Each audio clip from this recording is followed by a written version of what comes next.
duduk, saudara. Saudara, kita masih terus belajar dari kitab Yunus secara seri, saudara, untuk belajar secara berseri. Karena kitab ini cuma 4 pasal, saudara, tetapi sungguh luar biasa maknanya. Sebab Yunus sebenarnya adalah gambaran setiap orang beriman, cerminan orang beriman. Nah, para teolog mengatakan bahwa kisah-kisah yang ditulis dalam Alkitab itu disebut dengan istilah teologis pros pro toto. Pros pro toto itu artinya Alkitab itu memberikan gambaran kecil untuk sesuatu yang besar di masa depan. Kejadian itu sendiri merupakan suatu kejadian yang tidak hanya selesai kejadian itu, tapi itu merupakan suatu gambaran untuk hal yang lebih besar, yaitu gambaran tentang umat Israel pada waktu itu. Dan umat Israel selanjutnya, kita sebagai umat Israel yang baru, gereja Tuhan. Nah, Yunus adalah gambaran itu. Kita akan membaca dan mendalami ayat yang keempat dan 5, karena 2 minggu yang lalu berturut-turut kita sudah mendalami ayat yang ke-1, 2, lalu yang ketiga. Sekarang ayat 4 dan 5. Demikian firman Tuhan. Tuhan menurunkan angin ribut ke laut, lalu terjadilah badai besar, sehingga kapal itu hampir terpukul hancur. Awak kapal menjadi takut, masing-masing berteriak-teriak kepada Allahnya, dan mereka membuang undi ke dalam laut segala muatan kapal itu untuk meringankannya. Tetapi itu arti kebalikannya. Yunus telah turun ke dalam ruang kapal yang paling bawah dan berbaring di situ lalu tertidur nyenyak. Sangat menarik, saudara, kalau kita pelajari. Yang pertama, saudara, dari ayat ini kita belajar bahwa Tuhan menurunkan angin ribut. Dari kata-kata ini ingin menunjukkan bahwa Tuhan Allah adalah penguasa alam semesta. Dia pemilik, sebab Dia pencipta. Dia bukan cuma pemilik dan pencipta, tetapi Dia penguasa. Dia menguasai yang menjadi miliknya. Dia mengendalikan, Dia mengontrol, sehingga Dia bisa membuat badai yang besar, membuat angin tofan yang besar, mengguncangkan ciptaannya. Tetapi kalau Dia Allah, Dia bisa mengatakan diamlah, dan badai samudra itu diam. Mengapa? Sebab Dia adalah Allah yang punya kuasa untuk mengkontrol, saudara. Yunus diajari itu. Nah, minggu lalu kita belajar. Seringkali banyak orang menganut konsep kuno dari dulu sampai sekarang bahwa Allah itu Allah teritorial, yang cuma menguasai daerah itu. Kalau tiap bangsa itu punya Allahnya sendiri, punya ilah-ilahnya sendiri. Allahmu ya Allahmu, Allahku ya Allahku. Tetapi melalui kisah ini, Yunus, orang Israel, dan juga orang-orang lain yang ada di dalam kapal itu diajar bahwa sesungguhnya Allah yang disembah Yunus, Allah Israel, itu bukan Allah teritorial, tetapi Allah yang menguasai alam semesta. Jadi kemanapun Yunus pergi, kemanapun Yunus melarikan diri, sebagai hambanya, sebagai umatnya, Yunus bisa jauh dari Tuhan, tetapi Tuhan Allah semesta tidak pernah jauh dari Yunus. Saudara, ini sesuatu yang sangat indah sebetulnya. Kadang-kadang perasaan kita itu seperti, kenapa sih Tuhan meninggalkan kita? Kenapa sih Tuhan itu jauh dari kita sehingga kita mengalami bencana seperti ini? Tapi pertanyaannya dibalik, betulkah Allah jauh meninggalkan kita atau kita yang jauh meninggalkan Tuhan? Betulkah Allah itu jauh melupakan kita, tidak peduli dengan kita, ataukah sebaliknya, kita yang tidak peduli dengan Tuhan? Nah, kisah Yunus itu berbicara tentang itu sebetulnya. Sekalipun Yunus jauh meninggalkan Tuhan, sekalipun Yunus itu bersembunyi, tetapi mata Tuhan tidak pernah tersembunyi bagi Yunus. Dimanapun Yunus ada, di sana Tuhan ada, Tuhan mengontrol, Tuhan mengendalikan. Saudara, yang kedua, Allah ingin meyakinkan Yunus, agar ia kembali mentaati panggilannya. Oh, luar biasa, saudara. Coba kita renungkan, setiap kita, apakah kita sudah menangkap panggilan hidup kita yang dari Tuhan? Kalau kita sudah menangkap panggilan hidup kita dari Tuhan, apakah kita meyakini bahwa saat ini kita sedang berada di tengah-tengah panggilan kita? Atau kita seperti Yunus, saudara? Ya. Nah, Yunus diyakinkan oleh Tuhan bahwa dia harus kembali mentaati panggilannya. Sangat indah, saudara. Itu menunjukkan bahwa keberhasilan atau kegagalan Yunus itu sepenuhnya tidak hanya bergantung kepada Yunus. Kadang hidup kita merasa, oh kita yang menentukan. Tidak, saudara. Kalau Yunus tetap sebagai nabi Tuhan, itu bergantung bukan kepada kesetiaan Yunus, tetapi sangat bergantung pada kesetiaan Tuhan. Yunus bisa gagal, Yunus bisa lari, tapi Tuhan memakai banyak cara untuk memanggil kembali, supaya Yunus setia, Yunus kembali kepada panggilannya. Pertanyaannya memang, Tuhan itu amat butuh apa? Kalau tanpa Yunus Tuhan itu nggak mampu, begitu. Nah, saya pernah, saudara, ada seorang anak yang saya bimbing ketika dia masih siswa lalu jadi mahasiswa. Setelah lulus, dia bekerja di suatu bank nasional di Jakarta. Sangat baik sekali karirnya, sangat baik.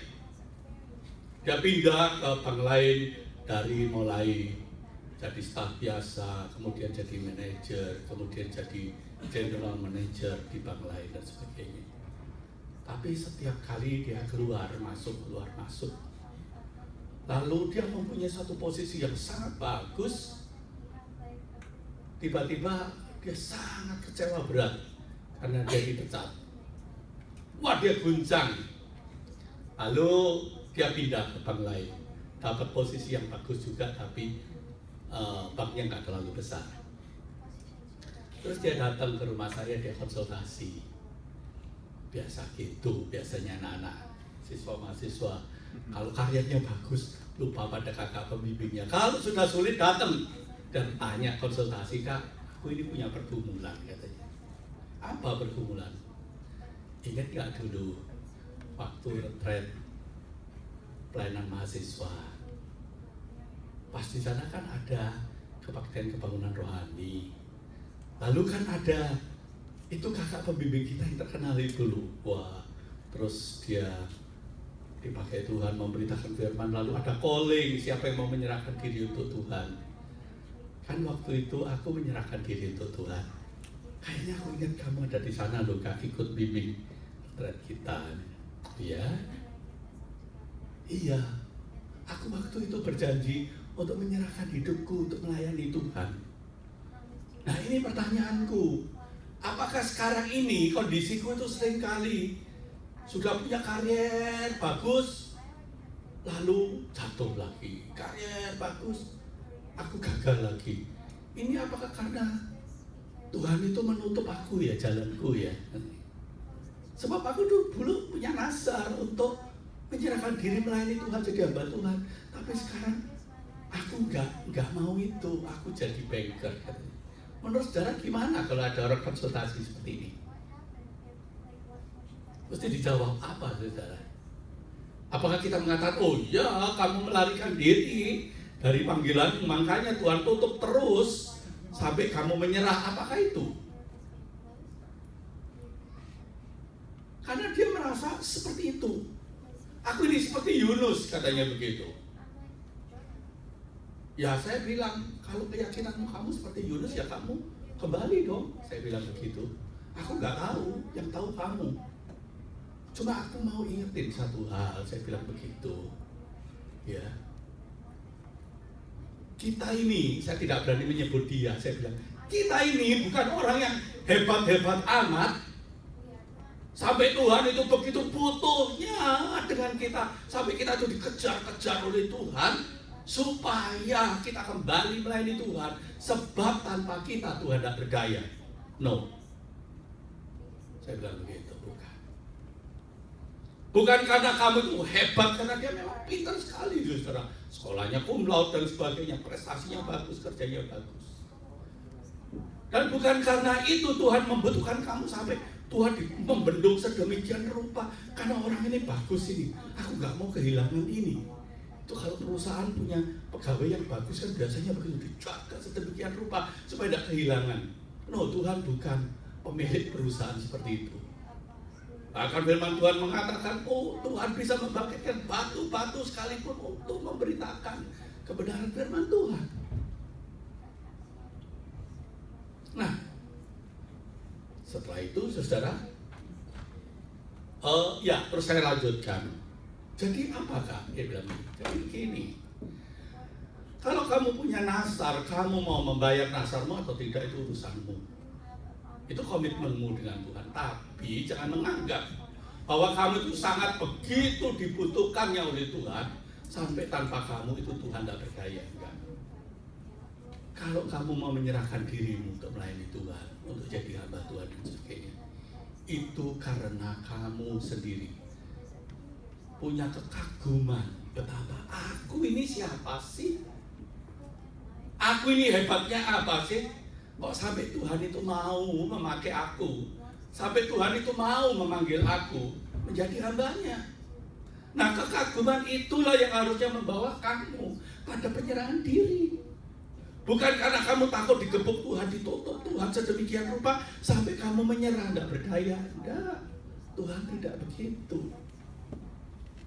Seorang yang dipanggil Tuhan harus mengagumi bahwa ini panggilan yang luar biasa yang Tuhan berikan dalam hidupku dan tidak diberikan pada orang lain.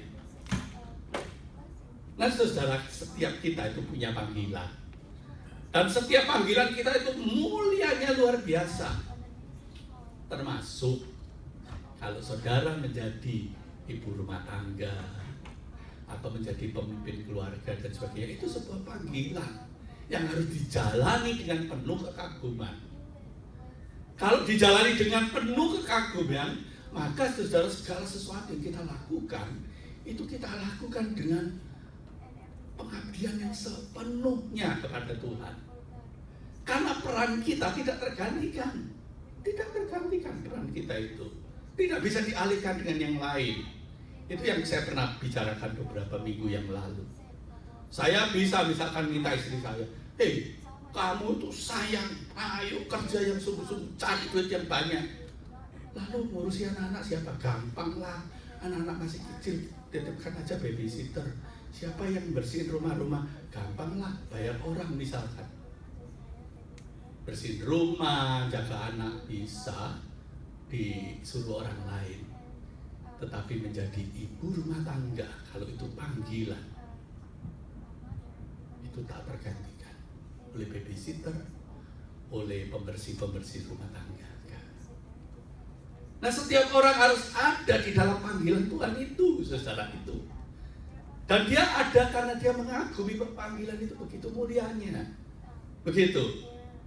Nah, saya kenal beberapa teman yang saya ceritakan, teman-teman dia, saya tanya, kenapa sih dia ini kok suka on off kalau kerja? Karirnya bagus keluar, karirnya bagus keluar, karirnya bagus dipecat.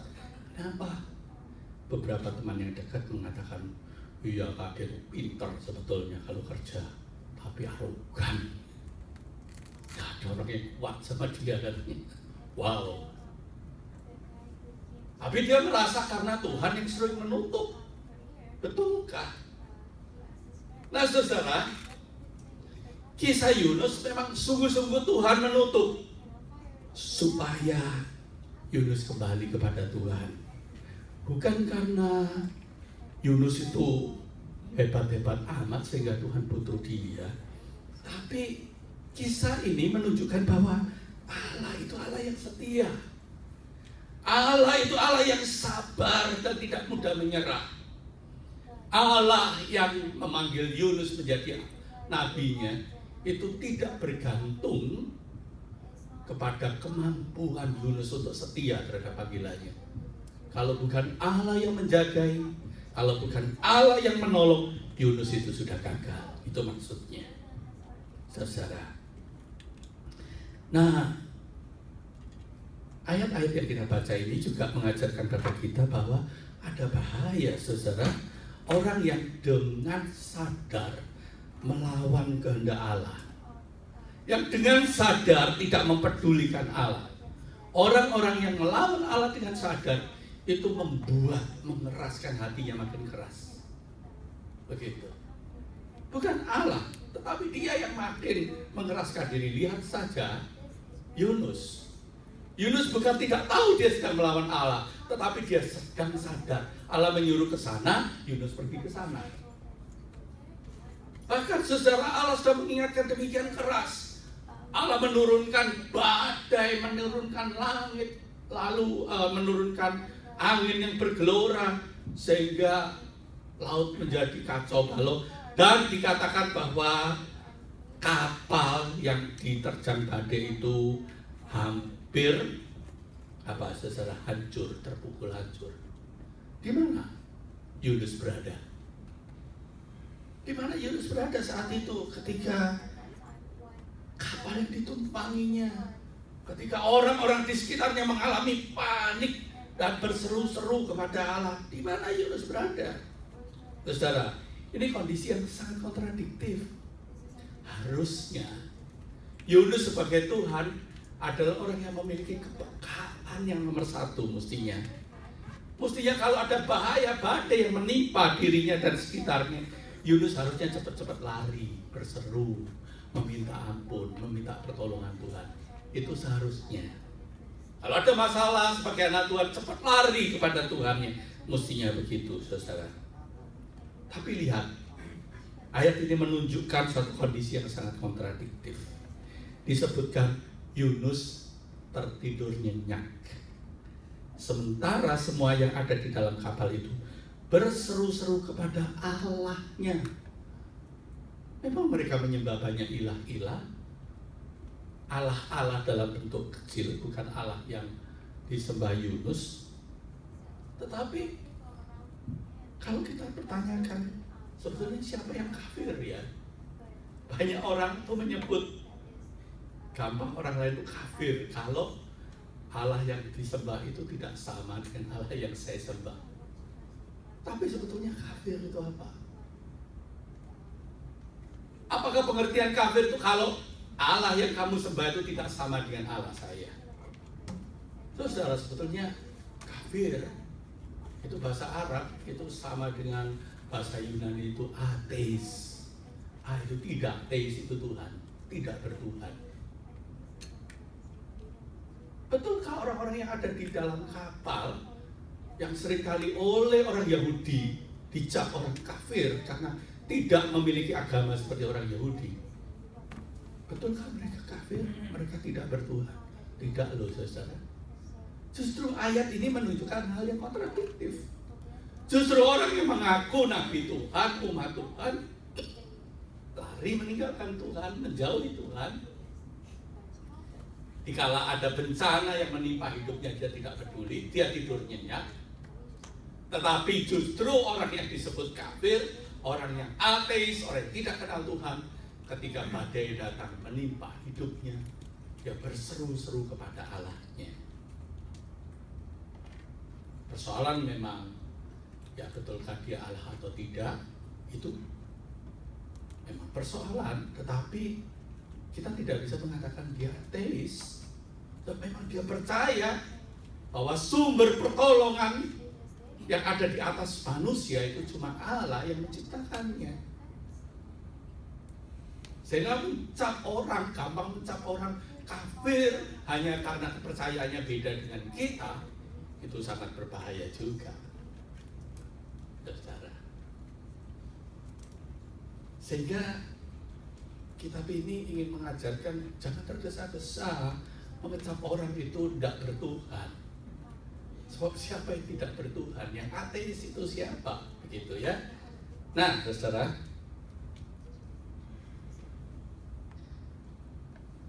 Yunusnya yang dikatakan umat Tuhan itu bisa dikatakan tidur nyenyak, padahal badai yang hampir menghancurkan kapal di mana dia berada itu adalah karena ulahnya, karena perbuatannya.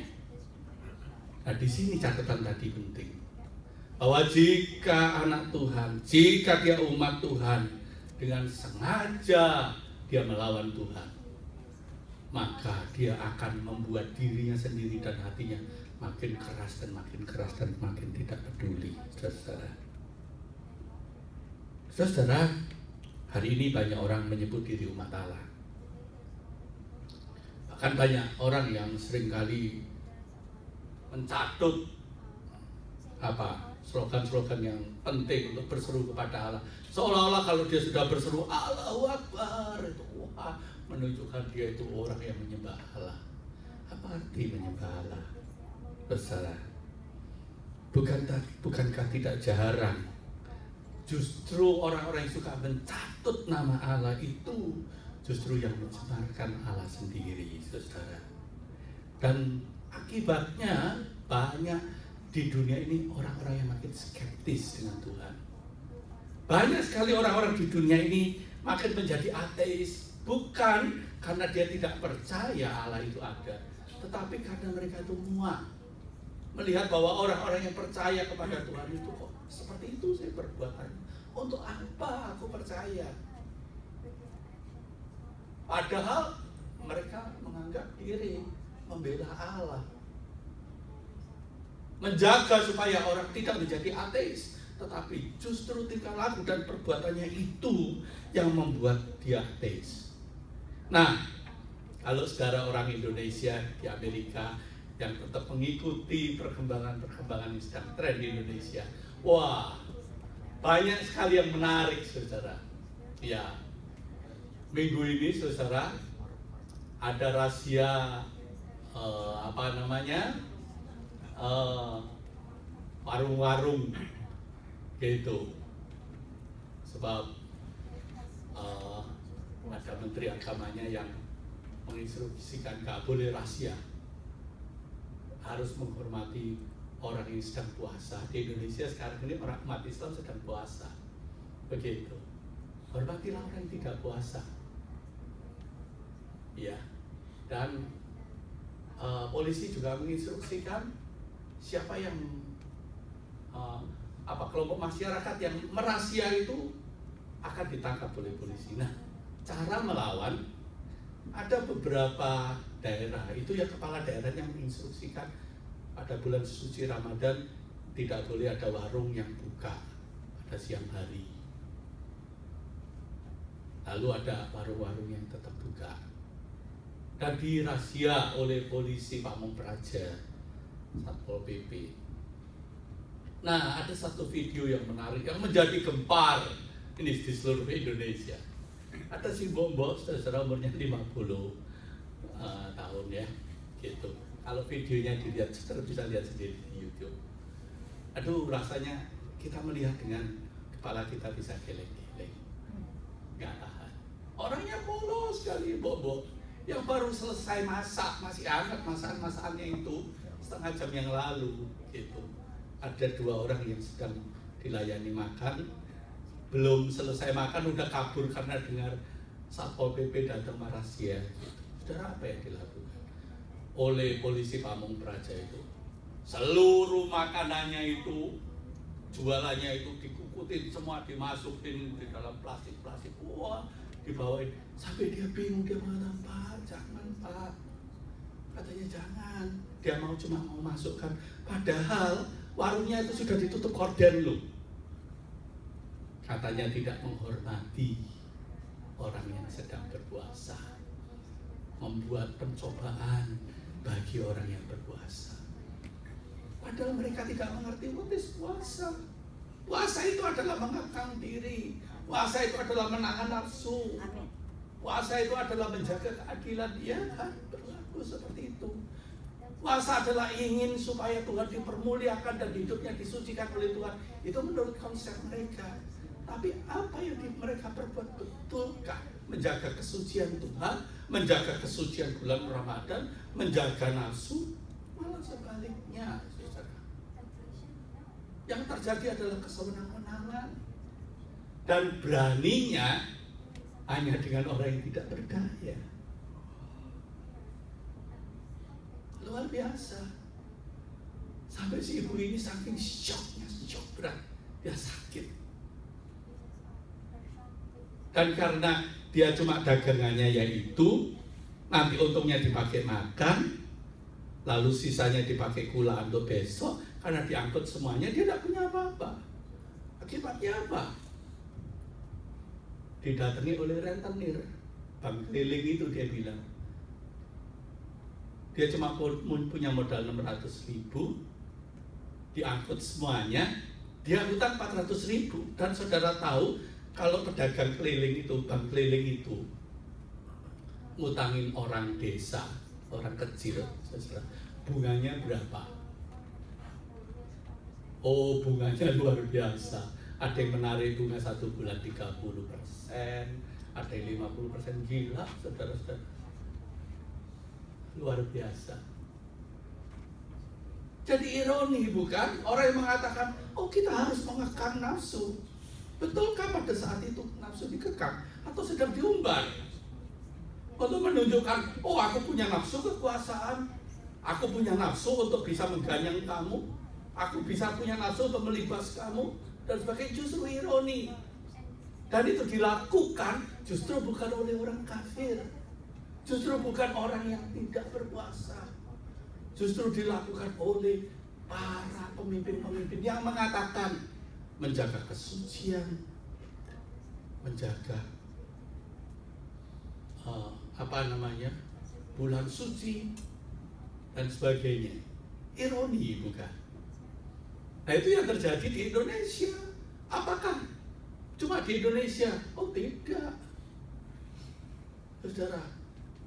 Orang-orang yang dan negara-negara lain yang seringkali mengatakan ini negara beragama, ini negara yang sangat mengagungkan Tuhan, tetapi kekerasan, pembunuhan, pelecehan yang paling tertinggi justru ada di sana.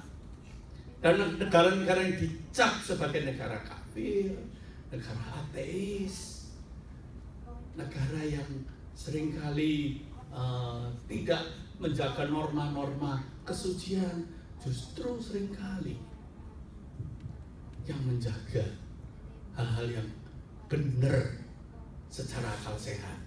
Saudara, ironi. Sehingga sebetulnya pertanyaannya, siapa yang menjadikan orang itu kafir? Siapa yang menjadikan orang itu menolak Tuhan? Sebetulnya justru orang-orang yang mengatakan diri beragama. Nah, kitab Yunus itu berbicara itu. Yunus adalah pros pro toto, gambaran dari orang yang menyebut Nabi Tuhan, umat Tuhan, tetapi justru jauh meninggalkan Tuhan, justru jauh mengingkari panggilannya. Sangat menarik, saudara. Ada ironi yang lain, saudara. Lalu berserulah mereka kepada Tuhan, katanya, ya Tuhan. Ini orang-orang yang dikatakan kafir sekali ya. Lalu berserulah mereka kepada Tuhan, katanya, ya Tuhan. Ayat 14 dan 16. Janganlah kiranya Engkau biarkan kami binasa. Orang-orang kafir kayak ini, kalau mereka itu sadar bahwa, oh, yang sanggup membuat selamat dan binasa itu tidak ada kuasa lain kecuali Engkau, Tuhan. Jangan biarkan kami binasa karena nyawa orang ini. Dan janganlah Engkau tanggungkan kepada kami darah orang yang tidak bersalah. Orang yang disebut kafir justru orang yang mengenal bahwa Allah yang sesungguhnya itu adalah Allah yang adil, yang tidak pernah menumpahkan kesalahan hukuman kepada orang yang tidak bersalah. Sebab Engkau Tuhan telah berbuat seperti yang Kau kehendaki. Artinya Engkau pemegang kuasa yang sanggup mewujudkan apa yang Kau kehendaki. Kemudian mereka mengangkat Yunus. Dia tidak senang-menang, saudara. Karena memang benar Yunus mengakui dia yang bersalah. Dan Yunus setuju supaya dia dihukum, dicampakkan ke dalam laut. Kemudian mereka mengangkat Yunus lalu mencampakkan ke dalam laut. Dan laut berhenti mengamuk. Sekali lagi, ayat-ayat ini ingin menunjukkan bahwa Tuhan pengontrol alam semesta, pengontrol hidup dunia. Tuhan yang memegang kedaulatan, keadilan. Sehingga orang-orang itu menjadi sangat takut kepada Tuhan. Lalu mempersembahkan korban sembelihan bagi Tuhan serta mengikrarkan nazar. Saudara, jadi kita mengenal ironi yang lain, saudara, dari kisah ini, bahwa justru orang-orang yang dianggap kafir, justru mereka yang tahu bahwa Allah itu berkuasa, Allah itu adil, jangan bertindak sewenang-wenang. Allah pasti tidak pernah menjatuhkan hukuman kepada orang-orang yang tidak semestinya. Begitu. Saudara, tapi sekarang pertanyaannya, Pak, lah kok yang salah Yunus, kok yang terhukum itu, yang kena akibatnya itu semua orang dalam kapal itu? Ya, Alkitab ingin mengingatkan pada setiap orang beriman, berhati-hatilah. So, kalau kita mengenal kebenaran, tapi kita tidak hidup dalam kebenaran, kita mengingkari kebenaran dan kita dengan sengaja melawan kebenaran, saudara, akibatnya itu yang menanggung bukan cuma kita sendiri, bisa berdampak kepada orang lain. Bila seorang ayah tahu dia harus berbuat yang benar, tapi dia melawan kebenaran, yang kena dampaknya itu seluruh keluarga juga. Itulah kitab Yunus. Kita mesti berhati-hati. Namun, saudara-saudara, kalau ditanyakan Tuhan itu adil enggak? Oh, yang salah Yunus kok yang kena dampaknya orang lain. Tuhan adil. Tuhan adil, saudara. Di mana letak adilnya? Letak adilnya itu di sini. Secara Tuhan itu sanggup memakai bencana untuk mendatangkan berkat bagi orang lain. Coba, tanpa bencana ini, orang-orang yang ada di dalam kapal itu tidak sungguh-sungguh pernah mengalami Allah yang dipercaya itu adalah Allah yang adil, Allah yang berkuasa, Allah yang peduli, Allah yang menyelamatkan. Ketika mereka berseru kepada Allah, memohon keadilan Allah, memohon pertolongan Allah, maka Allah bertindak. Laut yang bergelora itu menjadi tenang, sehingga orang-orang ini yang ada di dalam kapal ini mengalami Allah yang adil, Allah yang menyelamatkan itu. Bukankah itu adil, saudara? Melalui bencana Allah bisa memperkenalkan dirinya menjadi nyata bagi orang-orang yang tidak mengenal Dia secara persis. Adil bukan, saudara? Kalau kita lihat cuma bencananya itu tidak adil. Tetapi melalui bencana itu banyak orang kemudian bertemu dan mengalami Allah yang sebenarnya, yang hidup. Nah, kita mesti melihat segala sesuatu dalam suatu kerangka yang lebih besar. Bukan cuma melihat spot bencana demi bencana. Di balik bencana ini, apa maksud Tuhan? Maksud Tuhan ternyata kegagalan Yunus untuk membawa berita keselamatan bagi bangsa-bangsa lain yang belum mengenal Allah, itu tidak menyebabkan berita tentang keselamatan bahwa Allah itu penyelamat itu menjadi gagal. Tuhan punya caranya sendiri. Melalui badai pun, melalui bencana pun, ternyata Tuhan bisa memperkenalkan diri bahwa Dia adalah Tuhan. Itu huruf besar. Disebutkan ayatnya tadi, kalau kita baca ayat 14 sampai 16. Lalu perseruan mereka kepada Tuhan. Tadi kan mereka berteriak-teriak kepada Allahnya. Tapi sekarang mereka mengatakan, lalu perseruan mereka kepada Tuhan. Ya Tuhan. Nah, Tuhan kalau ditulis dalam bentuk huruf besar semuanya, Tuhan itu artinya Yahweh. Yahweh itu artinya Tuhan itu penyelamat. Tuhan itu penyelamat. Itu. Dia adalah Allah yang peduli. Itulah Tuhan. Allah yang bukan cuma tinggal nongkrong di tempat yang maha tinggi, tetapi Allah yang peduli turun menyelamatkan, menolong. Itulah Yahweh. Sehingga orang-orang ini berseru, ya Tuhan. Ya. Dia menyembah kepada Yahweh. Dia mengenal Allah yang dia sembah itu Allah yang peduli turun dan menyelamatkan. Sehingga ini ironi. Orang-orang yang ada di dalam kapal itu bukan mengenal Yahweh Allah penyelamat itu dari Yunus, dari pemberitaan Yunus, tetapi justru seringkali dari penyangkalan Yunus, dari bencana, orang-orang yang tidak mengenal Tuhan itu menjadi mengenal Tuhan. Ironi bukan, saudara? Ya, saudara, dari ayat-ayat ini semoga kita banyak belajar. Saya simpulkan dari firman Tuhan yang saya beritakan ini, bukan hanya untuk saudara, tapi khususnya untuk saya sebagai hamba Tuhan.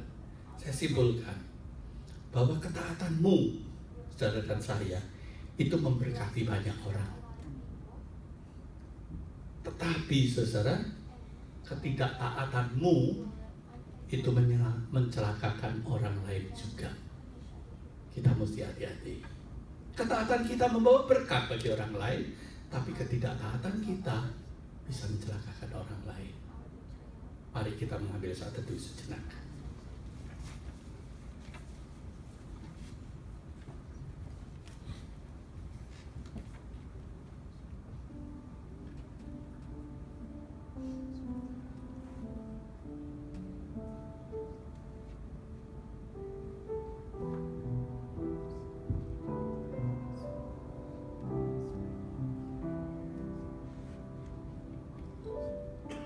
Bapa di sorga, kami sadar bahwa kami hidup di dunia yang sangat singkat. Dan di dalam kehidupan kami yang sangat singkat ini, setiap kami memikul tugas dan tanggung jawab menjadi saksi-saksi-Mu, menjadi nabi Tuhan, supaya melalui kehidupan kami Engkau dikenal, Engkau disembah, dan banyak orang boleh datang untuk menerima Engkau dan diselamatkan. Ajarlah kami merenungi panggilan kami yang begitu mulia ini Tuhan. Dan kami boleh bangga bahwa siapakah kami ini jika Tuhan panggil kami menjadi saksi-saksi-Mu yang hidup di tengah dunia yang bengkok ini. Namun kami memohon Tuhan, jagailah kami supaya kami tidak lari dari panggilan kami dan hanya memuaskan kepentingan kami sendiri.